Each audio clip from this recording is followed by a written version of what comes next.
My name's Brad Wine. I'm co-chair of the Government Contracts and Public Procurement Practice here at Morrison Foerster. Let's talk about the False Claims Act in 2016.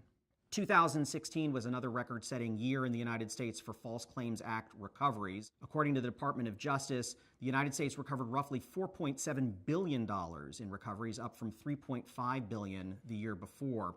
Within that $4.7 billion, roughly $2.5 billion is associated with healthcare fraud, typically Medicare and Medicaid abuse, fraud, waste, and abuse. Another $1.7 billion is associated with mortgage lending and financial services fraud.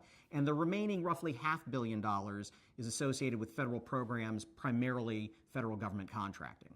Also in 2016, we saw a fairly rare occurrence, and that was the United States Supreme Court issuing a major decision affecting the False Claims Act, and they did that in the Escobar Decision. There, the Supreme Court resolved the split among circuits over whether or not implied certification could be the basis for a False Claims Act prosecution. On the one side, circuits required an express certification before a claim could be considered a false claim under the Act.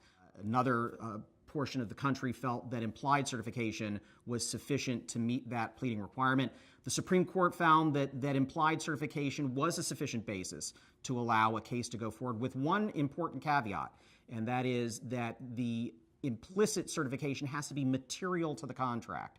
And already in the months since June of last year, when the Supreme Court issued its Escobar decision, we've seen lower courts really rely on that materiality requirement in determining whether or not a False Claims Act case can move forward.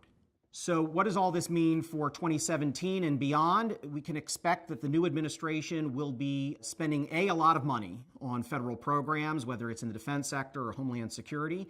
And historically, with increases in spending, come parallel enforcement efforts around fraud, waste, and abuse. The False Claims Act will remain the principal enforcement mechanism to protect against those abuses. Also, the folks that have been picked for or nominated for government service, Jeff Sessions, the nominee for Attorney General, are law and order folks, and nothing in their background suggests they're going to be any easier on False Claims Act defendants than prior administrations have been.